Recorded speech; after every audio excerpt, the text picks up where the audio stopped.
هەموو ئەو کوڕووکچانەی کە پەیوەندیان هەیە بەیەکەوە لە پێش زەواج یاخو زەواجیان نەکردو و بەیەکەوە قسەیەکەن لە سناب بێ لە ئەنستا بێ یان لە هەر شتێکی تر بێ تو خوا حەزەکەی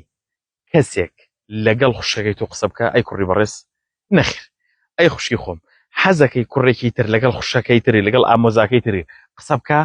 نەبخوا ئیتر ئەمە چییە بۆیە مع شەدیدی الئەسەف پەیوەندی پێش زەواج یاخود ئەمەی ناونراوە عیشق و دڵداری یەکێکە لەو نەخۆشیە پیسانەی کە تووشی سەدان گەنج بووە تووشی خەڵکانێکی زۆر بووە گەنجان بەتایبەتی لە پێڕی نێرومێ لە پێڕی گەنجان لە نێرومێیان توش بوون کەوتنەتە ناو درۆ دەلەسەوە حاشە لە ڕووی جەنابتان درۆ بۆ یەکتریەکەن و وعدی درۆ من ئەوەت بۆکەم ئەوە بۆکەم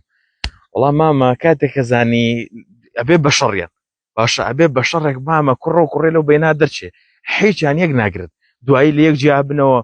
یعنی کشە دڵیەشی و کوڕێش دڵیەشارێکی و بەلای ئەو هەموو درۆ دەلەسەچی لە هەو ئەو هەموو وعدی درۆ چی بوو کە بە یەکتاندا نە کۆتایی پێدێ بۆ چکە شتێک لەسەر حەرام بنیادنابێ کۆتاییەکەی هەر ناڕەحەتی و جیابوونەوەی بۆیە گەنجانی بەڕێز ئاگادار بن پەیوەندی پێشزەواج بەرەو کێشە و ناڕەحەتیتانە بە بەرەو قوربەسەریتانە بە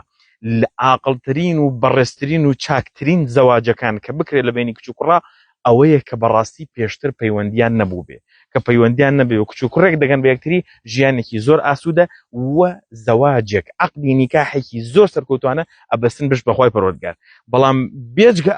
ئەوەیە کە پێش زەواج پەیوەندی ئەبەسێ لەگەڵ چەندین ئافرەتە ئەم تاقیەکە و ئەچێ بۆ بۆی لە کۆتاییدا هەجی سەر ناگرێ تووشی چەنەها درۆ و دەلەسە و وعدی درۆ بن مامە وعدی آیفۆن 16 پیاوە خۆی نوێژای کرمەکەی پێ حاژوی جەنابتان کوورە دا بەوازە بڕۆ بەلای ئیش و مردم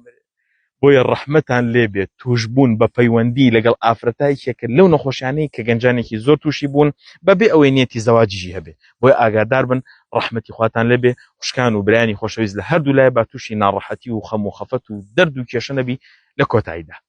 السلام علیکم ورحمة الله وبركاته.